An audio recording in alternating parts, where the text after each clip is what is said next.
Hello అండి, welcome to my channel Appikatla అభిరుచులు. బయట చల్లగా వర్షం పడుతుంది. వేడివేడిగా ఎగ్ పప్పులు చేసేసుకుందాం. దానికి ముందుగా 2 కప్పులు గోధుమ పిండిని వేసేసుకొని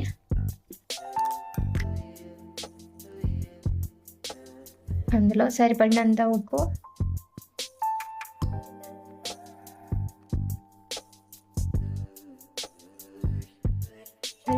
ఉప్పు, వేసేసుకొని ఇప్పుడు కలిపేసుకుందాం అండి. చూసారు కదండి, చక్కగా కలిపి పెట్టేసుకున్నాం. దీన్ని ఒక హాఫ్ అన్ అవర్ అలాగే వదిలేద్దాం. ఇప్పుడు వెళ్ళి దీనిలోకి కావాల్సిన కర్రీని తయారు చేసేసుకుందాం. ముందుగా స్టవ్ ఆన్ చేసేసుకొని కర్రీ కోసం రెడీ చేసుకుంటున్నాం. ఒక స్పూన్ ఆయిల్ వేసేసుకోండి.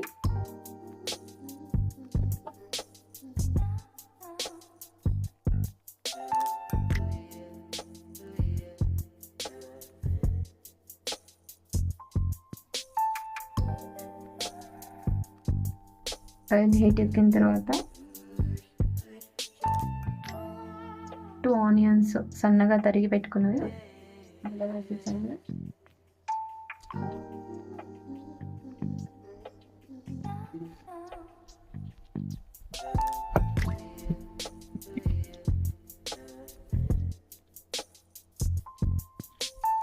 హాఫ్ టేబుల్ స్పూన్ పసుపు,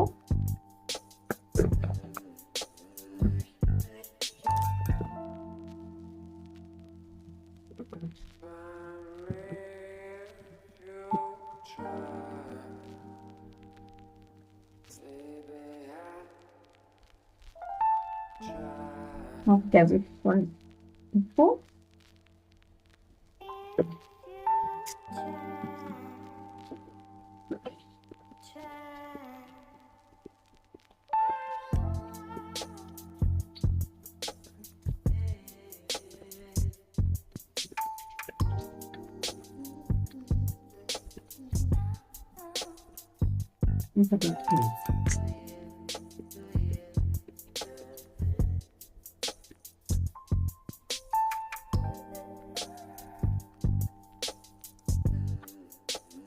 ఆనియన్ కొంచెం మగ్గేంత వరకు ఉంచేస్తున్నాం.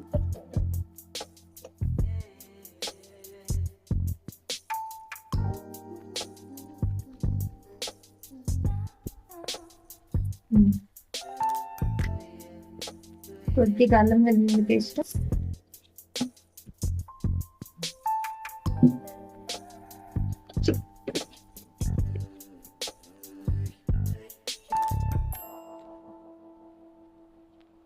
కొంచెం వాటర్ వేసేసుకున్నాం.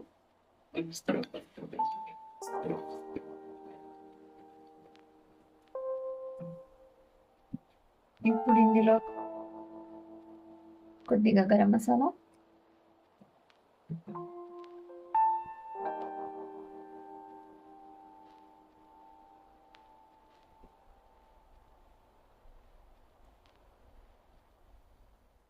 కొద్దిగా కారం,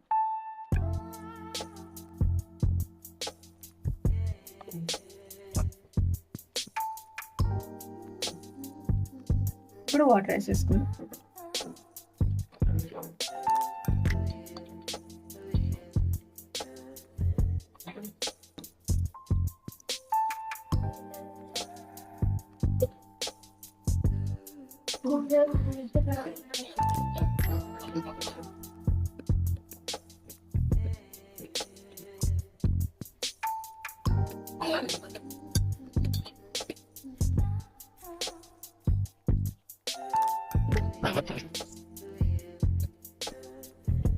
కర్రీ రెడీ అయిపోయిందండి. ఇప్పుడు రోటీస్ చేసేసుకుందాం. చూసారు కదండి, హాఫ్ అన్ అవర్ తర్వాత పిండి మెత్తగా తయారైపోయింది. ఇప్పుడు దీన్ని చిన్న చిన్న ఉండలుగా చేసేసుకుందాం.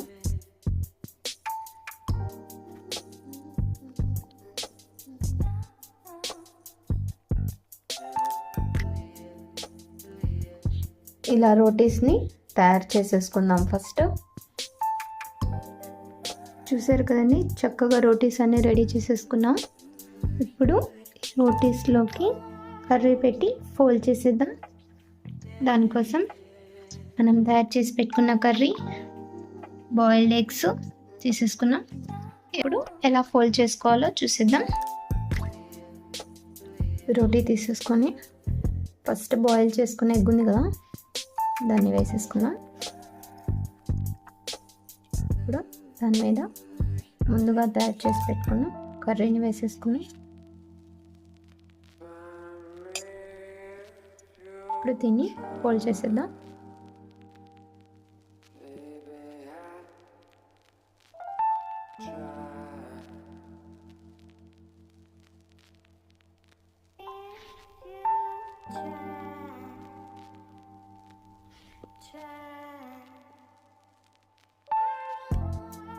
లీకోకుండా చక్కగా ఫోల్డ్ చేసేసుకొని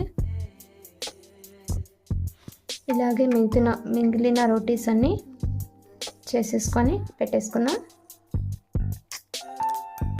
आधा कट होता है उधर का, उसको को देखो तुम्हें చూసారు కదండి. మొత్తం ఇలా రెడీ చేసేసుకున్నాం. ఫోల్డ్ చేసి వీటిని డీప్ ఫ్రై చేసేసుకున్నాం.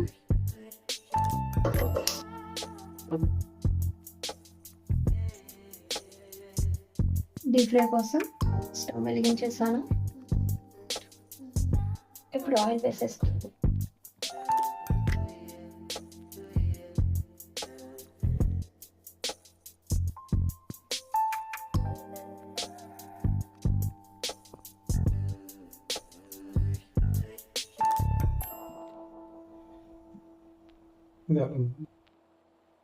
చూసారు కదండి, ఆయిల్ బాగా హీట్ అయిపోయింది. ఇందులో మనం ఫోల్డ్ చేసి పెట్టుకున్న ఎగ్ పఫ్స్ వేసేసుకుందాం.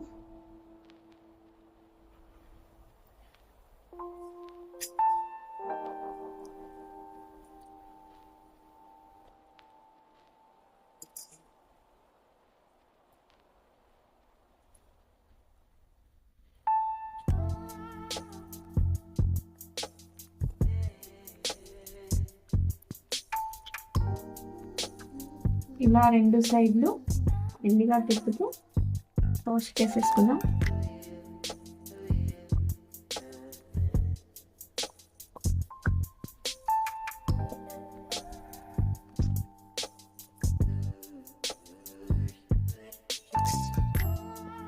చూసారు కదండి, చక్కగా రోస్ట్ అయిపోయింది.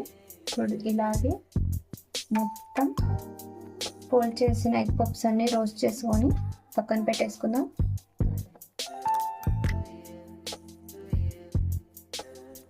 చూసారు కదండి, మొత్తం బాగా రోస్ట్ అయిపోయాయి, రెడీ అయిపోయింది. ఇప్పుడు తినేద్దాం. ఫస్ట్ ఒకటి మీకు కట్ చేసి చూపిస్తాను ఎలా రోస్ట్ అయింది అని. లోపల ఎగ్ ఎలా ఉంది, ఎలా రోస్ట్ అయిందని చూడండి. చక్కగా రోస్ట్ అయిపోయింది.